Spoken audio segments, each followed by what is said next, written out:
Hello hello hello. तो मैंने अपने कमेंट सेक्शन में बहुत बार देखा है एमसी स्टैन और वी10 के फैंस जो होते हैं वो आपस में ही लड़ते रहते हैं, ठीक है। तो आज की इस वीडियो में हम शुरू से देखेंगे कि एमसी स्टैन और वी10 का क्या लफड़ा है, क्या कॉपी, किसने कॉपी किया, क्यों कॉपी किया, सब कुछ हम आज इस वीडियो में ना हम इन दोनों की बीफ एकदम एंड तक खत्म करके जाएंगे, ठीक है। क्योंकि एंड में लोगों को ये पता चले कि क्या हुआ था, ठीक है। कई लोगों को पता भी नहीं होता, फिर भी बस कि लड़ना होता है, ठीक है। कि मैं एमसी स्टैन का फ़ैन हूँ, मैं वी10 का फ़ैन हूँ, मैं वी10 का फ़ैन हूँ तो मैं एमसी स्टैन के फ़ैन से लड़ूंगा, मैं एमसी स्टैन का फ़ैन हूँ तो मैं वी10 के फ़ैन से लड़ूंगा, ठीक है। तो आज हम शुरू से देखेंगे कि ये कंट्रोवर्सी शुरू कहाँ से होती है, ठीक है। तो सबसे पहले मैंने एक वीडियो ढूंढी है जो डिलीट हो चुकी है ओरिजिनल, वो किसी और के चैनल पे है, ट्रेंडिंग जोन, जिसके 184 सब्सक्राइबर्स हैं।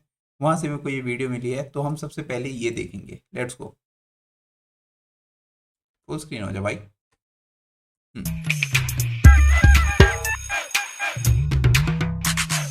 क्या चक्कर है? कोई तुम्हें पैदा तो देखो, ये वीडियो तुम्हें ऐसी समोसे की क्वालिटी में दिखने वाली है क्योंकि ये बहुत पुरानी वीडियो है, ये लाइव स्ट्रीम हुई थी शायद।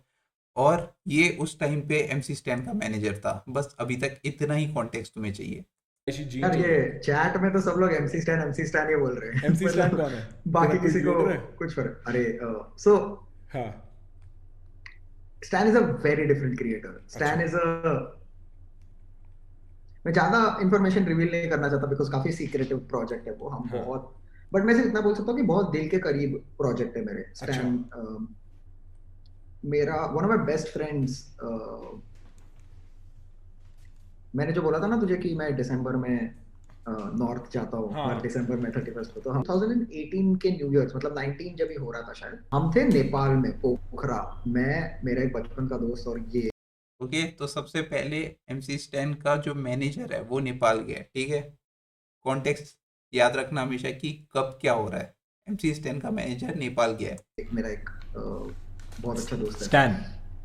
नहीं नहीं अच्छा, एक कोई मेरा और दोस्त तीसरा? है हाँ हाँ हाँ, तीसरा ठीक है। मेरा दोस्त है हाँ। 5-6 साल से जानता हूँ मैं मेरे जो 5-6 साल में मेरी 3 कंपनीज रही हैं तीनों में वो मेरे साथ काम कर रहा है एंड 31 की रात को हम पोखरा में थे और मेरा फ्रेंड मुझे बोलता है कि इधर रैप बैटल होने वाला है अपन जाते हैं क्रेजी न्यू ईयर्स पार्टी रहेगा मैड रैप बैटल?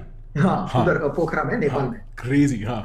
अभी इंडिया में तभी 1 महीने पहले एनीवेयर अवतार हुआ था अच्छा। 1 महीने पहले और इधर same sort of similar thing was this rapper called Laure and this rapper called वी10 हाँ। ये दोनों की बीफ है बहुत क्रेजी वहां पे लाउरे हाँ एंड वहाँ पे वीटन? हाँ उधर उधर में पता चला ऐसा क्रेजी, हाँ। तो हम गए इस मतलब मेला जैसा सीन था बहुत मतलब तो अभी तक क्या हुआ है, अभी तक जो ये मैनेजर साहब हैं इनका इंट्रोडक्शन हुआ है वी10 और लवरे के साथ, जो नेपाल के बहुत प्रोमिनेंट बड़े आर्टिस्ट हैं। Let's go.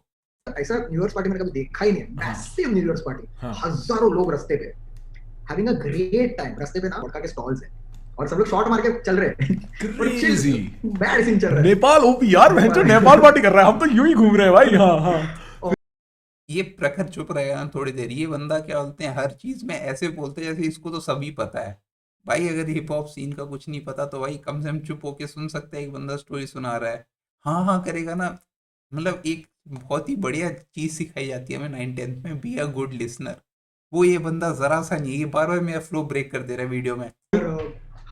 हम घुसे एक ग्राउंड था बहुत बड़ा जिधर वी10 का कॉन्सर्ट था रैप बैटल नहीं था वी10 का कॉन्सर्ट था मेरे भी इन्फॉर्मेशन में थोड़ा प्रॉब्लम हो रहा है बट हम उस बैटल में गए और सॉरी हम उस कॉन्सर्ट में शो गए में थे, गए हाँ। And he started performing a couple of times but incredible क्या मस्त बहुत बहुत सिंपल प्रोडक्शन बहुत सिंपल स्पीकर्स बहुत सिंपल सेटअप समझ गया बहुत मैं। अमेजिंग परफॉर्मर हाँ। मेरा दोस्त फोटोग्राफर है जो ये तीसरा दोस्त मैंने तुझे बोला ना हाँ। फोटोग्राफर है तो वो बोला कि रुक मैं ना कैमरा लेके बैक स्टेज जाता हूँ कैमरा लेके मुझे कोई कुछ बोलेगा नहीं मैं बैक स्टेज चढ़ जाऊंगा ये स्टोरी बिल्कुल भी किसी से रिलेटेड नहीं है लेकिन इंटरेस्टिंग स्टोरी है तो मुझे लगा चल, मैं तो कोई नहीं, तू बता, मेरे को मजा आ रहा है। बताता हाँ तो वो कैमरा लेके पीछे गया हाँ। और वो शॉट मतलब फोटो ले रहा है कि वो बोला कि मैं कोई तो मैगजीन से और फोटो लेना शुरू उसको फोटो लेना बहुत पसंद है हाँ। अभी वी10 I think started dissing Laure on stage and guys please forgive me if I'm wrong with like the names, wrong हाँ। with something वो कोई because this सीन was नहीं 2 है। years ago हाँ हाँ, कहानी सुना, हाँ। um, मैं और मेरा बचपन का दोस्त हम बैठे और हमारी फट रही है कि ऑडियंस बहुत रेज हो रहा है हाँ। मतलब बहुत ऐसा not even like passionate raising और हम थोड़े डर लग रहे थे क्योंकि हम इस और किसी को हिंदी नहीं आ रही इंग्लिश नहीं आ रही वो लोकल लैंग्वेज बात कर रहे थे तो बहुत हाँ। स्कैरी था हाँ। वो थोड़ा चीज and he started dissing the other rapper someone threw a beer bottle on stage मेरे ऐसे थोड़े 4-5 लोग छोड़ के किसी ने तो बियर का ऑर्डर फेंका। ये भाई मेरे को रिएक्शन देने का मन नहीं कर रहा, पर ये देखो, someone throw a beer bottle on stage, अभी हुआ नहीं है कुछ, इसके साथ कुछ नहीं हुआ है। समझ रहे हो, अगर कोई स्टोरी सुना रहा है तो तुम इतना क्यों हो रहे हो? ओके, इस पे ध्यान नहीं देंगे हम, बस स्टोरी पे ध्यान देंगे आपसे। आर्टिस्ट रैप कर रहा है, इसके पैर में ठप करके फूटा। उसके बाजू में मेरा दोस्त फोटोग्राफर है और उसको वो ऐसा ऐसा हो गया पूरा उसका, like a bottle fell through. Now one bottle was indication for crowd to go crazy. हाँ ऑफ कोर्स। जैसे वो आवाज आया ना ठप करके, हाँ मॉश पब्लिक ने पिटिंग। मॉश पिटिंग, स्टेज पे सामान फेंकना शुरू किया, बॉटलें, और ये मेरी तो मतलब I am scared for two things, A my life, B my friends life who's on stage. हाँ मेरा फ्रेंड तो जो 200 के स्पीड पे भागा है, जो भागा है उधर से, ऐसा ऐसा जैकेट लेके फुल भागा है। a lot of bouncers came on stage, took this rapper away, and बहुत बैड सीन था। हम भी जोर का भागे उधर से बच गए, और ये सब करके पार्टी तो बहुत क्रेजी था उधर। ऐसा था कि एक 5 किलोमीटर का स्ट्रेच है पैक्ड विद पीपल। सो दो पैरेलल गली थी, इधर 5 किलोमीटर का स्ट्रेच रोड है और इधर रिवर साइड है, दोनों चीजें पैक्ड विद पीपल। 31st की रात को 12 o'clock को न्यू ईयर हो गया, सब लोग नाच रहे, रास्ते पे सब लोग पागल, क्रेजी पार्टी। इसके बाद हम घर पे गए, रात को हम लोग चिल कर रहे, मैं और मेरे 2 दोस्त। मैंने बोला यार ये वाला पैशन इंडिया में म्यूजिक के लिए है ही नहीं, ये वेस्ट में दिखता है और इधर मुझे दिखा, ये इंडिया में तो है ही नहीं। मेरा फ्रेंड बोलता अरे मेरे को एक रैपर पता है जो ऐसा पोटेंशियल है। मैंने बोला कि हाँ कौन है, and he showed me this video called वटा। एंड वटा वाज, आई थिंक वटा was the song that broke MC stand onto fame. उसके पहले भी उसका एक ट्रैक था, बट वटा was what broke him. And उसके बाद उसका सॉन्ग, ओके, सो इसके बाद ये बस MC स्टैन के बारे में बात करते हैं इस वीडियो में, तो इसके बाद का कॉन्टेक्स्ट मैं देता हूँ क्या हुआ था। इसके बाद ये मतलब ऐसी मैंने ये लाइव देखी थी, मेरे को याद है 3-4 साल पहले की लाइव है, तब मैंने ये लाइव देखी थी। तो क्या हुआ था, MC स्टैन की एक बीफ चल रही थी MC THC के साथ, ठीक है। और इसको रिजेम्बलेंस दिखा वीटन और लवरे का उधर, ठीक है, कि वीटन और लवरे की बीफ चल रही है, MC स्टैन और MC THC की फाइट चल रही है पुणे में। तो ये क्या करता है, ये सबसे पहले MC स्टैन से कांटेक्ट करता है कि मैं आपका मैनेजर बन जाऊँ, मैं आई विल मैनेज यू, मैं आपकी म्यूज़िक प्रोडक्शन में हेल्प करूँगा, मैं आपकी वीडियो प्रोडक्शन में हेल्प करूँगा। तो मतलब ये एक तरीके से लेबल डील होती है ना, ये शायद इनका कोई कंपनी है नो फिल्टर करके, अभी भी है कि नहीं मेरे को पता नहीं, पर उस टाइम पे बहुत पॉपुलर हुई थी क्योंकि इन्होंने MC स्टैन को साइन कर लिया था। तो MC स्टैन साइन होता है नो फिल्टर के साथ।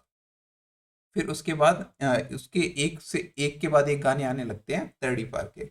तर्डी पार के जो गाने थे, उन सब ने बोला अरे ये तो पूरा रिजेम्बलेंस खा रहा है वीटेन से, ठीक है। तो जिसकी वजह से आज तक MC स्टैन को गाली पड़ती है, एक्चुअली किसी और का विजन था वो, समझ रहे हो, किसी और ने देखा था कि अरे इंडिया में ऐसा कुछ क्यों नहीं हो रहा, अब हम इंडिया में वैसा बनाएंगे। तो मेन इंस्पिरेशन इस बंदे ने ली। कॉपी का सीन आज तक MC स्टैन पड़ता है, क्योंकि देखो MC stand at the end एक म्यूजिक आर्टिस्ट है, डायरेक्शन वगैरह नो फिल्टर नहीं दिया होगा। MC स्टैन मेनली क्या काम करता है, एक गाने बनाता है, दूसरी बीट प्रोडक्शन करता है, ठीक है। तो इस बंदे का पूरा विजन था कि वीटेन जैसा कुछ इंडिया में क्यों नहीं है, ठीक है। तो ये वीटेन जैसा कुछ बनाने के लिए इंडिया आता है, नेपाल से इंडिया आता है, ऐसा कह रहा हूँ, जैसे कहीं USA से इंडिया आता है, ठीक है। तो वो वीटेन जैसा बनाने के लिए इंडिया आता है, MC स्टैन से मिलता है, और ये फिर इस लाइव स्ट्रीम में बताता है कि कैसे उसका जो हुड था बहुत ही क्रेजी था, कि अगर गाड़ी पड़ी है तो गाड़ी का टायर ले गए कोई लोग। तो बहुत क्रेजी सीन था वहाँ पे, और MC स्टैन शायद उसी टाइम पे जेल से निकला था। तो इसको वो पूरी स्टोरी को ऐसे बनाना था एक एल्बम में, ठीक है। तो सबसे पहले एक एक करके वो वीडियोस आनी चालू होती है। कई लोगों ने पहले ही समझ लिया था कि ये हल्का सा वीटेन से इंस्पायर्ड है, ओके। म्यूजिक ये जो बनता है, ये इसकी पूरी कंपनी है, ये 5-6 लोगों को लगाता है एक म्यूजिक वीडियो बनाने के लिए, और एक लोकेशन के लिए, एक स्टाइलिस्ट, हर चीज़ की क्या होती है, ये बेस्ट प्रोजेक्ट बन के आना चाहिए इंडिया का। तो ये लोगों को लगाता है, और उसके बाद वो लोग शायद उन लोगों को बोलता है कि मुझे वीटेन जैसा कुछ बनाना है। I am this these all are assumptions, ठीक है। फिर वो सारे लोग वीटेन से इंस्पायर होके इंडिया में सेम टू सेम ऐसे गाने बनाने चालू करते हैं जिनकी स्टोरी लाइन या फिर वीडियो प्रोडक्शन वीटेन से बहुत ही ज़्यादा इंस्पायर्ड होती है, ओके। पहली एल्बम ख़त्म होती है। अब मैं बताता हूँ इसके बाद क्या हुआ था, मेरे को पूरा आइडिया नहीं है, मैं भी अप्रॉक्स ही बताऊंगा कि उस टाइम पे क्या हुआ था। फिर इसने MC स्टैन के साथ 2 एल्बम की डील कर ली थी, पर MC स्टैन को पहली एल्बम के बाद निकलना था नो फिल्टर से, तो MC स्टैन ने शायद कोई डिस विस निकाल दिया था, फिर उस टाइम पे क्या था, MC स्टैन ने बहुत लोगों से लफड़ा ले लिया था। लोका से लफड़ा हो गया था उसका, आकाश से लफड़ा हो गया था, और इस बंदे से लफड़ा हो गया था, इसकी पूरी कंपनी से लफड़ा हो गया था, ठीक है, क्योंकि उसे अ, ऐसे ज़्यादा टाइम तक एक लेबल के अंदर नहीं रहना था। अब तुम देखोगे एट द एंड क्या होता है, MC स्टैन की कोई गर्लफ्रेंड होती है, वो आती है बाहर निकल के। देखो अभी तक ये पब्लिक आई में नहीं था, ये सिर्फ हिप हॉप के फॉरम्स में, हिप हॉप के रेडिट में बस लोग बोलते थे, अरे ये MC स्टैन वीटेन जैसा क्यों कर रहा है, समझ रहे हो। जिनको हिप हॉप का पता है कि नेपाल में भी हिप हॉप बहुत बढ़िया चल रहा है, इंडिया में अभी ग्रो कर रहा है, ठीक है।